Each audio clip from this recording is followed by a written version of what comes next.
Why does she always look like she's running in slow-mo? She always looks wet, but not too wet. Right. She's the reason I believe in God. What's up, guys? It's Benny. This past week, a mobster who was on our stream this morning made a ton of news by saying he's been in the same cell as Jeffrey Epstein. He was imprisoned there after catching a RICO case in downtown Manhattan in the federal corrections facility, saying it would be impossible to commit suicide. This is Michael Franzese, and he's a former Colombo crime family capo. And he said, listen, there's absolutely no way. There's just no way to hang yourself in that cell. There's no ceiling. There's no bed, really. There's no ability to commit suicide there. He's saying it's impossible to commit suicide and that there was no way that that's how Epstein died, if he died at all. And that sort of connected the couple of key points that I've heard from people that I respect a lot. One of them is Luke Rudowski, who keeps sharing this image. Luke's been on the show. He's a great YouTuber and somebody who's been right about a lot of things. And he shares this photo from a drone that was flying over Epstein's island. That sure as hell showed a guy that looked a lot like Epstein. This photo was taken by a rogue drone operator on Epstein Island after he committed suicide. Yikes. Yeah. Option A, Epstein killed himself. Option B, Epstein was killed. Option C, the only option nobody's allowed to mention, and should be common sense, is, oh yeah, he's still alive. Well, I don't know about this, right? I don't know how, have the information. Did the drone go down and actually really capture Jeffrey Epstein? It sure as hell kind of looks like him, right? But maybe Megyn Kelly has the information. Megyn Kelly cares a lot about this issue. And then before it all blew up, Megyn Kelly said, something big's going to happen with Jeffrey Epstein. And she said, we might be hearing from Jeffrey Epstein himself. Huh? This was from 6 months ago. Here we go. And we're not done with Jeffrey Epstein. I can tell you that for a fact. Can't tell you how I know, but I can tell you for a fact, we're going to hear a lot more about Jeffrey Epstein in the coming year. And you may be even hearing from him directly. More on that as I'm allowed. Directly, of course, would mean that Jeffrey Epstein speaks. Does that mean that he's still alive? Well, I'm not exactly sure. Megyn Kelly, speaking to Turning Point USA conference this past weekend, was very much alive when she asked if people care about this issue. Let's ask you, make some noise if you care about the Jeffrey Epstein scandal. Yeah. I blame Pam Bondi. I'll tell you why, okay? I have nothing, yes, incompetence, yes. I have nothing against Pam Bondi as a human being. I was fine with her nomination and her confirmation, and she's been loyal to the president, and I get that President Trump needs a loyal attorney general. Look what happened with Sessions the first time. He went away, and then the next thing you know, we had the Mueller investigation, and it was a nightmare. But there are a lot of other people who can be loyal and competent in that job. Here, she is the reason that things are unraveling around this story right now that virtually all of the Republican Party cares deeply about. So she's right. I mean, listen, she's right.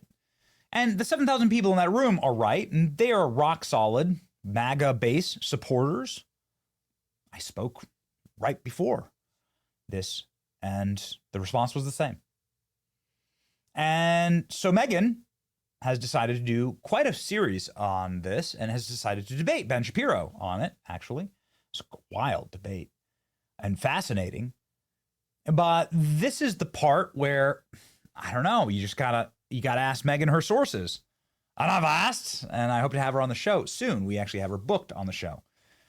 But who are Megyn Kelly's sources telling her that Jeffrey Epstein may be alive? We might be able to hear from him directly. She challenged Ben Shapiro when he was on her program, saying, okay, you believe the official story, but I don't, because my sources tell me that the official story is complete and total garbage.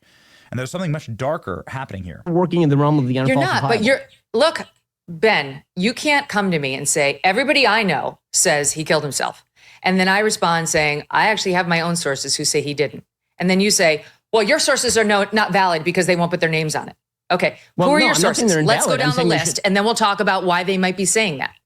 My sources are the President of the United States, the Vice President of the United States, Kash Patel, the head of the FBI, Dan Bongino, the Deputy Head of the FBI, and Pam Bondi, the Attorney General. And those aren't just my sources. They're everybody's sources because they publicly came out and said this.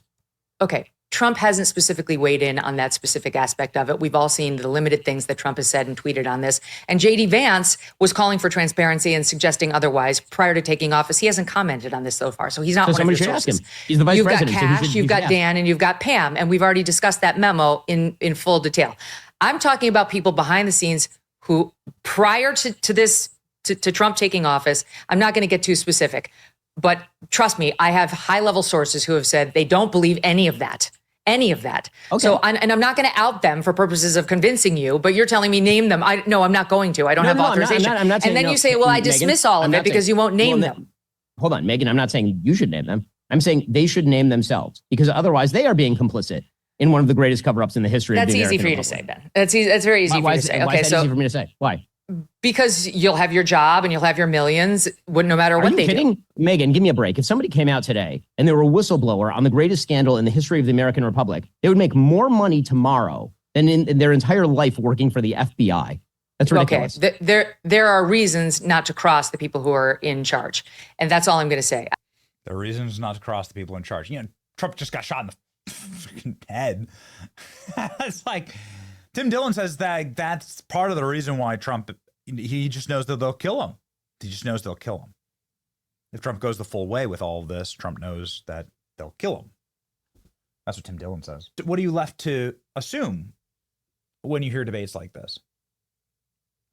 Well, it gets me quite angry because so many of the victories that we've had over the past couple of years on government hoaxes has been because we've been able to ask tough questions and to put our shoulders into and through the door and to say that January 6th was a hoax and the pipe bomber was a Fed and COVID is a hoax, or at the very least, COVID was funded and created by the government. How about that? How many other hoaxes? Russiagate, Hunter Biden laptop. How much has been shoved by the feds in our direction in order to deceive us, in order to manipulate us? And so what I'm saying here is that just like, shut up, believe the official story, move on, that hasn't worked and it won't work. What will work is showing the evidence. What will work is showing your work. What will work is trusting the American people and saying, here it is. Here's just everything. It's what everyone has said that they want. This debate was wild. I thought that particularly the intelligence, I mean, you should go to Megyn's channel, obviously, and watch it. But the question about whether he is an intelligence asset, which is all but proven and guaranteed at this point, right? Like, so what was Jeffrey Epstein? Was he working with the Mossad? Well, I have that as a matter of record from Alan Dershowitz on our show. Dershowitz being like, well, I did introduce him to Mossad in Israel.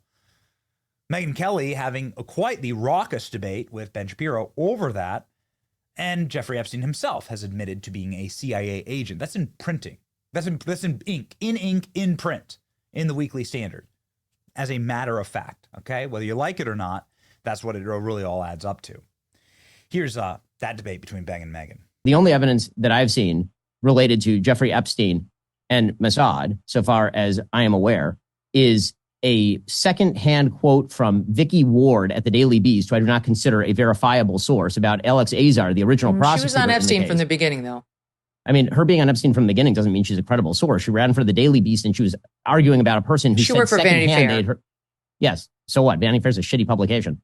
Who Okay, cares? I'm just saying, like, that's fine. You can dislike Vicky Ward. I'm not running a defense for her. No, but the point is that the Alex Azar quote that she is making is not even from Alex Azar. It is a Alex secondhand Acosta. anonymous quote.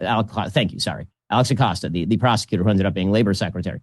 Alex Acosta, that quote was not from Alex Acosta. It was from a secondhand source. And that said that he was told to shut down the investigation essentially because he was working for an intelligence agency. Right. That was that quote. And then let me just give it exactly. I'll just give it exactly because we need to be precise. So she reported in Vanity Fair, or she reported for Vanity Fair, like a definitive Epstein article. And then she updated it in the Daily Beast in 2019 when I think it was after Epstein died, or it could have been when Trump nominated him. It's probably when they did the investigation into the no, it had to be, Acosta yeah, exactly. right? Or the so she updated. He was already in office, Acosta, at this point. So she reported that. Stand by.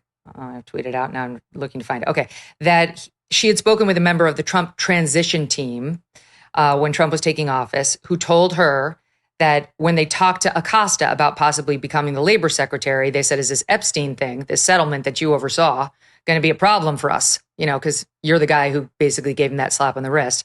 And that Acosta had told the Trump transition team that Epstein, quote, belonged to intelligence, end quote, and that he'd been ordered to, quote, leave it alone, end quote, and that he'd, quote, been told to back off.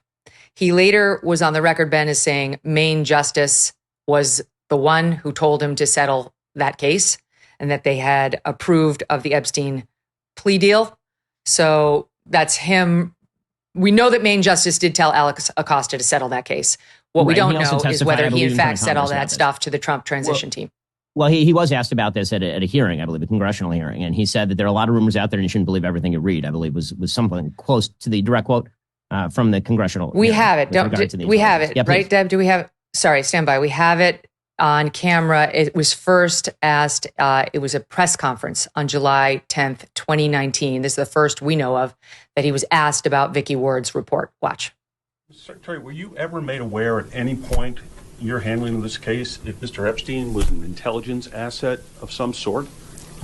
So there has been reporting to that effect, and let me say there's been reporting to a lot of effects in this case, not just now but over the years, and again, I would hesitate to take this reporting as fact. This was a case that was brought by our office. It was brought based on the facts. And I look at that reporting and others. I can't address it directly because of our guidelines. But I can tell you that a lot of reporting is just going down rabbit holes. I'm sorry, but that's a non-denial denial. And he never came out to deny it in any other way after Vicky Ward reported it. I'm not persuaded by his denial at all. He did later tell the Office of Professional Responsibility within the DOJ when he was asked during an investigation that he did not say that to the Trump transition team. So later, outside of the public setting, he reportedly did deny Vicky Ward's reporting. But I have questions about that too, because that's the Department of Justice investigating itself. And under this theory that Epstein was compromised and the DOJ knew it, the DOJ would have been the one to tell Alex Acosta to drop it. And then the DOJ would have been sitting down with Alex Acosta saying, did we tell you to drop it or didn't we? So I can see why people have doubts about that later testimony. Again, I don't know what's true, but that's a very weaselly answer he just gave at that presser. So there you go. And now we're back at square one, right? And what's square one? Well, what are they actually covering up with Epstein? You know, what's really happening here? Is the worst part of this cover-up that he's alive? I don't know. I don't have sources that say that. Does Megyn Kelly? Does Luke Rudkowski? Is there any evidence to point to that? Would that be why this is such a touchy issue? Would that be why it's like, don't ask any more questions? The entire reflex reaction to this has been remarkable to me. I do not understand it. Is it because he's alive? I don't know. Smarter people than me are floating that out there. And maybe someday we'll find out. It's your boy Benny. Like, share, and subscribe.